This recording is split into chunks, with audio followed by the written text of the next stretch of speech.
এরা বিবেকহীন, বুবা, বেওকুফ। আল্লাহর নবীরা জেল কেটেছে, তো নবীর উম্মতদের সেই সুন্নত পালন করতে হবে না? আমাদের নবী কিন্তু একজন না, আমরা এক নবীর উম্মত, কিন্তু আল্লাহর সমস্ত নবীরা আমাদের নবী। ইসলামই একমাত্র ধর্ম সমস্ত নবীর নাম শুনলে সম্মান প্রদর্শন করে। আরেকটা ধর্ম এরকম দুনিয়া এখন খুঁজে পাওয়া যাবে না যে সমস্ত নবীকে সম্মান করে, কমপক্ষে এক দুইজনকে কুচা মারে। This is Islam, Islam and only Islam. এটাই একমাত্র অসাম্প্রদায়িক ধর্ম। না রে ভাই, দেশের ভিতর থেকে আমরা দাওয়াত পেয়ে যাইনি, আবার দেশের বাইরে থাকা লোকটাকে কেউ আটকায় রাখতে পারেনি। তিনিও সকল মায়ার বাঁধন ওই জগতের মায়াজাল ছিন্ন করে তার দায়িত্বের অনুভূতির কারণে তিনি একজন ফাইটার হিসাবে, আল্লাহর একজন সৈনিক হিসাবে আদালতে দাঁড়িয়ে তিনি বলবেন, আমার বিরুদ্ধে যত অভিযোগ, এ আল্লাহ তুমি সাক্ষী থাকো, সব মিথ্যা। তাই তারা করেছে, আমরা ছেড়ে যাব না। হ্যাঁ, আল্লাহ তাআলার নির্দেশে বিশেষ প্রয়োজনে যদি কখনো যেতে হয় সেটি ভিন্ন, কিন্তু শুধু জান বাঁচানোর জন্য একটু শান্তিতে মায়ার জালে একটু গোড়াগড়ি করার জন্য ইসলামী আন্দোলনের লোকেরা যায়নি, ইনশাল্লাহ যাবে না।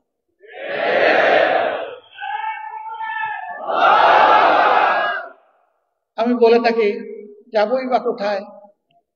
আমাদের তো একটি বেগম পাড়াও নাই, পিসি পাড়াও আমাদের নাই, যাবো কি? কারো আছে বেগম পাড়া, কারো আছে পিসি পাড়া, আমাদের নাই তো। এবং আমাদের এটা প্রয়োজনও নাই। আলহামদুলিল্লাহ, আল্লাহ যে জায়গায় মায়া করে মহব্বত করে পয়দা করেছেন, এই জায়গাতেই যেন আল্লাহ বেশি করে বরকত দিয়ে দেন। এবং সেই বরকতটা শুধু যারা মুমিন মুসলমান, সাচ্চা মুসলমান না, আল্লাহর পক্ষ থেকে রহমত যখন জোরে, ওই নাফরমানও রহমতের অংশীদার হয়ে যায়।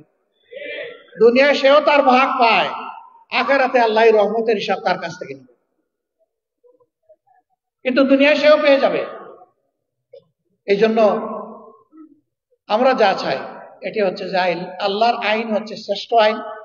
আজ পর্যন্ত কারো বলার দুঃসাহস হয় নাই যে আল্লাহর আইনের চাইতে জমিনের উপরে কোনো শ্রেষ্ঠ আইন আছে, এবং কিয়ামত পর্যন্ত এটাকে বলতে পারবে, যত বড় দার্শনিক হোক কেউ বলতে পারবে না। তো শ্রেষ্ঠ আইন যেখানে আছে সেখানে শ্রেষ্ঠ আইনের প্রয়োগটাই আমরা চাচ্ছি, এর বেশি কিছু চাই। ভয় দেখানো হয়, যদি কোরআনের আইন চালু হয় তাহলে মা বোনরা তো ঘর থেকে বের হতে পারবে না। যদি কোরআনের আইন চালু হয় তাহলে যারা অন্য ধর্মের মানুষ তাদের কোনো নিরাপত্তা থাকবে না। আমরা যারা কোরআনের আইন চালু করার জন্য আল্লাহর দেওয়া তৌফিকের জন্য চেষ্টা করছি, আমাদের মা বোনরা ঘর থেকে বের হয় না, সমাজের বিভিন্ন পেশায় তারা কাজকর্ম করে না, আত্মীয় স্বজনের বিপদ আপদ হলে তারা দৌড়ে যায় না, তারা সমাজের উন্নয়নে অবদান রাখে না, তারা শিক্ষা প্রতিষ্ঠান, সর্বোচ্চ শিক্ষা প্রতিষ্ঠানে গিয়ে লেখাপড়া করে না, তারা লেখাপড়া করায় না, সবই করে। রাসূল করিম সাল্লাল্লাহু আলাইহি সাল্লাম এই সব কিছুর সুযোগ যত সাহাবিয়া ছিলেন, উম্মাহাতুল মুসলিমিন ছিলেন, সবার জন্য খুলে দিয়েছিলেন। এমনকি চরম ক্রিটিক্যাল মুহূর্তে রাসূল করিম সাল্লাল্লাহু আলাইহি সাল্লাম আহলে রায়দের সাথে বিশেষজ্ঞতার সাথে বসতেন, কিন্তু তিনি ভুলে যেতেন না উম্মাতুল মুসলিমিনের পরামর্শ নেওয়াটাও প্রয়োজন, সেটাও তিনি নিতেন। তার বাস্তব নমুনা সুলহে হুদাইবিয়া। সবাই কি কর্তব্য বিমূঢ়, আল্লাহর রাসূলও চিন্তিত, কিন্তু আমাদের একজন মায়ের পরামর্শ কার্যকর হয়ে গেল, সমস্ত সমস্যা নিমিষের পরে বাতাসে উড়ে গেল। আল্লাহু আকবার। This is beauty of Islam. মায়েদের কোনো মর্যাদাই ছিল না, মা হিসাবে কোনো মর্যাদা ছিল না, ইসলাম এসে তাদের হাতে এই মর্যাদা তুলে দিয়েছে। এর চাইতে বড় মর্যাদা কেউ দিতে পারবে না, যতই মায়া কান্না করবে, বরঞ্চ আমাদের সর্বনাশ করবে।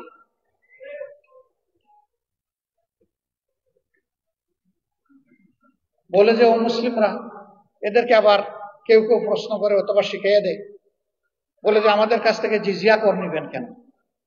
একজন বড় লিডার একটা ধর্মের আমাকে এই প্রশ্ন করলেন। আমি বললাম, একেবারেই সঙ্গত প্রশ্ন আপনি করেছেন। আচ্ছা আপনি বলুন তো আমাকে, মুসলমানরা যাদের সম্পদ আছে তাদেরকে তো জাকাত দিতে হবে ইসলামী রাষ্ট্রে, তা তো দিতে হবে, যে আপনি কি জাকাত দিবেন? না, আমি তো মুসলমান না, আমি জাকাত দেবো কেন?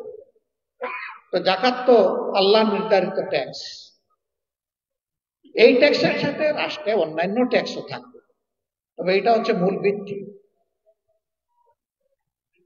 এই সমাজে যে উন্নয়ন হবে, এটা কি শুধু মুসলমানরা ভোগ করবে না? আপনারও অধিকার আছে। অবশ্যই নাগরিক হিসাবে আমার অধিকার আছে। আমি বললাম, তাইলে বিচারটা কোথায়? আপনি কিছুই দিবেন না আর সে দিল, আর আপনি সমান অধিকার ভোগ করবেন, এটা কি ভাই ইনসাফ? আপনি যেহেতু মুসলমান না, এই কারণেই আপনার কাছ থেকে ওই ট্যাক্সটা নেওয়া হচ্ছে, যেই ট্যাক্সটা মুসলমান হওয়ার কারণে দিচ্ছে।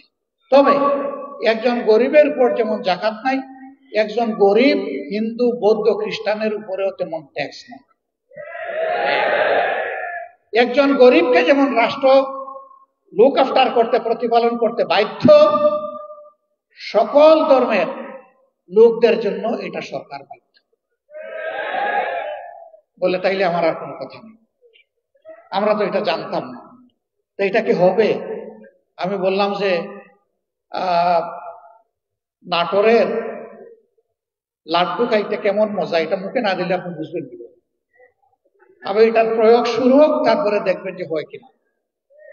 এই প্রয়োগে আপনাদের সবার সহযোগিতা আমরা চাই। আমরা আশা করি মানুষ নিজের প্রয়োজনে, নিজের কল্যাণে আমাদের এই উদ্যোগে ইনশাল্লাহ সবাই সম্পৃক্ত হবে। আমরা তার আলামত চতুর্দিকে এখন দেখতে পাচ্ছি। এখন আমাদের বিভিন্ন ধর্মের ভাইয়েরা আসছেন আমাদের সাথে ওপেন মঞ্চে, পাবলিক মিটিংয়ে। তারা নিজের থেকেই বলছেন 54 বছর জামাতে ইসলামের কোন নেতাকর্মী আমাদের 1 ইঞ্চি জমি চলে বলে কৌশলে আমাদের কাছ থেকে কেড়ে নেয় নাই। আমাদের কোনো মায়ের ইজ্জতে, আমাদের কোনো বোনের ইজ্জতে, আমাদের কোনো মেয়ের ইজ্জতে হাত দেয় নাই। আমাদের ঘর বাড়িতে আক্রমণ চালায় নাই, আমাদেরকে বাস্তু পিটাহীন করে নাই, আমাদের কাছ থেকে চাঁদা দাবি করে নাই। আমরা শিখাইয়া দেই না রে ভাই। তাদেরকে বলি যে আপনি আপনার মনের মতো করে যা ইচ্ছা তাই বলতে পারেন, আপনি বলতে থাকেন। হ্যাঁ, তারা সেখানে এসে তাদের উপর নির্যাতনের কিছু কথা বলে, কিছু দুঃখের কাহিনী শোনায়। আমরা তখন লজ্জিত হই যে আমরা না করি, কেউ না কেউ তো তাদের উপরে এই জুলুমগুলা করে। অথচ আমরা পাশাপাশি প্রতিবেশী, যুগ যুগ ধরে এক জায়গায় বসবাস করে আসছি।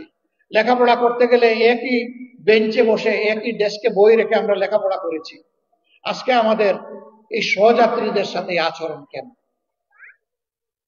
হ্যাঁ, আমরা চেষ্টা করেছি আমাদের দলটাকে সেইভাবে গড়ে তুলতে, নিয়ন্ত্রণ করতে। আমরা আশা করি এই দলের হাতে আল্লাহ যদি দেশ পরিচালনার দায়িত্ব দেন, এখন আমরা দল নিয়ন্ত্রণ করেছি, আমরা ইনশাআল্লাহ দেশও নিয়ন্ত্রণ করতে পারি। আমরা যখন নিজেরা ঘুষ খাবো না, যখন চাঁদা দাবি করব না, যখন আমরা দখলদারিতে যাব না, তখন আশা করি বাকি সকলে বার্তা পেয়ে যাবেন এবং সকলের কান খাড়া হয়ে যাবে। এরপরে আমাদের সংগঠন হোক অথবা যে কোনো নাগরিক হোক, যদি এর কোনো ব্যত্যয় ঘটে, তার জন্য সত্যিকারের প্রয়োগ করার মতো আইন থাকবে ইনশাআল্লাহ। এখন আইন আছে, তার প্রয়োগ নাই। যে আইনটা আছে এইটারও যদি প্রয়োগ থাকতো, সমাজের দুর্নীতি, সমাজের দুর্বৃত্তপনা 10 ভাগের 1 ভাগে নেমে আসত। এটারও তো প্রয়োগ নাই। তা আবার প্রয়োগ আছে উল্টা প্রয়োগ। আপনি মারা গেছেন, আপনার ছেলে হবে আপনার হত্যা মামলার আসামি। মেরেছে সরকারের দুষ্ট বাহিনী অথবা গুন্ডারা, আপনার ছেলেকে করবে খুনের মামলার আসামি। 15.5 বছর এগুলো হয় নাই? আমাদের লোক হত্যা করে আমাদেরকে এই মামলার আসামি বানিয়েছে। সম্মানিত ভাইয়েরা, এই দুনিয়ায় 100% ন্যায় বিচার নিশ্চিত করা অসম্ভব। একটা মানুষ তার চেষ্টায় কিংবা নির্দেশে শত মানুষ খুন করা হয়েছে, আপনি তাকে ফাঁসি কয়বার দেবেন? আপনি এখানে আর ফাঁসি বাড়াইতে পারবেন? একবারও বেশি পারবেন না। কিন্তু আল্লাহ তাআলার কাছে জাহান্নামের শাস্তির বিভিন্ন স্তর আছে। আল্লাহ সেখানে তার পাওনা পরিমাণ শাস্তি তাকে দান। এই বিশ্বাস যদি মানুষের অন্তরে থাকে, তাহলে দুষ্কর্ম করার আগে তার কলজা থরথর করে কেঁপে উঠবে, ভূমিকম্প শুরু হয়েছে। আমি কেমনি অপরাধ করব? দুনিয়ার কেউ না দেখো, আল্লাহ তো দেখছে। এই ভয়টাই জাতির মধ্যে জাগাতে চাই। এমন একটি সমাজ যদি ইনশাআল্লাহ বাংলাদেশে গড়ে ওঠে, তাহলে জাতি, ধর্ম, দলমত নির্বিশেষে সকলে উপকৃত। এই রূপন সম্মেলনে আজকে যারা হাজির হয়েছে, তারা সমাজ বদলের স্বপ্ন দেখেন। সেই স্বপ্ন যেন ওই লোকের স্বপ্নের মতো না হয়। একজন তার বন্ধুদেরকে বলেছে, গত রাতে খুব তৃপ্তি নিয়ে খেয়েছি পেট করে। গত রাত্রে কখন? ডিনার? না, ডিনার। ডিনার কি খেয়েছিল? বলে হ্যাঁ, তা খেয়ে তো ঘুমিয়ে পড়েছিলাম। ঘুমিয়ে পড়েছিলে, ঘুম ভেঙে তুমি কি সাহারি করেছো? কোথাও না। তাইলে কি খেলে? ওই যে আম খেলাম, জাম খেলাম, লিচু খেলাম, তারপরে আপনার কমলা খেলাম, ড্রাগন খেলাম, পেয়ারা খেলাম, আঙ্গুর খেলাম, খেজুর খেলাম, তিল খেলাম, সব খেয়েছি। ওই রে ভাই, এক সিজনে এত ফল তুমি কোথায় পেলে? আমরা তো বাজারে এগুলা পাই না। ওই ভাই, না ভাই, আমি তো স্বপ্নে খেয়েছি। আচ্ছা, স্বপ্নে যে তুমি খেলে, তো আমটা কোন কোয়ালিটির ছিল? না, এগুলা দেশের। কিছু ভালো ছিল, কিছু পোকাও ছিল, কিছু মিষ্টিও ছিল, আবার কিছু টকও ছিল। থামো, আর বলতে হবে না তোমার। ব্যাকল, তুমি যখন বিনা পয়সায় খাইলে, তাইলে ভালোগুলো বাছাই করে খাইলে না? ওই স্বপ্ন আমরা দেখি। আমরা সমাজ বদলের বাস্তব স্বপ্ন দেখি, এবং আমরা কোথায় ছিড়া ভিজাতে চাই না।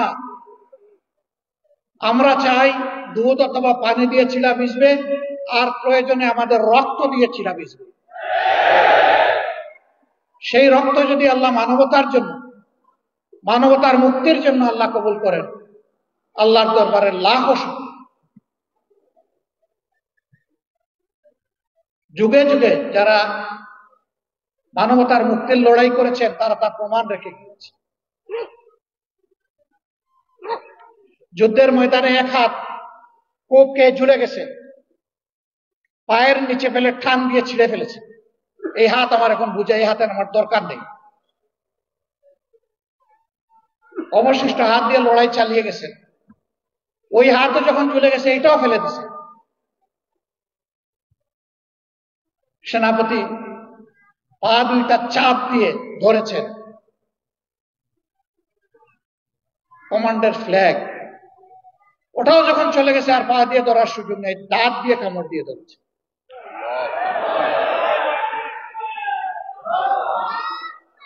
আর মঞ্জিলের দিকে চেয়ে দেখছেন, মঞ্জিল কত দূর। আল্লাহ যেন ওই তৌফিক গুলাই আমাদেরকে দান করে। ভাই, আল্লাহর হাবিব বলেছেন, খায়রুন নাস মাইয়ান ফাউন নাস।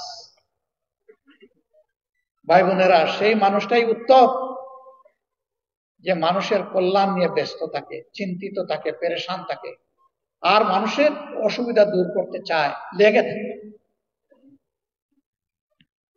আমাদের সমস্ত রাজনীতি হবে মানুষের জন্য, মানবতার জন্য।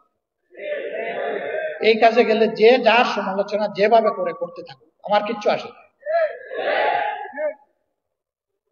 আমরা চলতেই থাকবো ইনশাআল্লাহ। কেউ আমাদের চলার গতি থামাতে পারবে না, বিইজনিল্লাহ। আমাদের কোনো চিন্তা নাই, আল্লাহ আমাদেরকে নিশ্চিন্ত নির্বাহ করে দিয়েছে। ওয়ালা তাহিনু ওয়ালা তাহজানু ওয়া আনতুমুল আ'লাউনা ইন কুনতুম মুমিনিন। তোমরা ভীত সন্ত্রস্ত হইও না, চিন্তিত হইও না। বিজয় তোমাদেরই হবে যদি তোমরা মুমিন হও। এ আল্লাহ, আয় রাব্বুল ইজ্জত, আয় আসমান জমিনের মালিক, ওইটুকু ইমান তুমি আমাদেরকে দান করো। ওই ইমানটাই তোমার কাছে আমরা ভিক্ষা চাই, যে ইমান এবং ইমানদারের উপর তুমি সন্তুষ্ট হবে মৌলা, আর যাদের হাত ধরে মজলুম মানুষগুলার মুক্তি আসবে।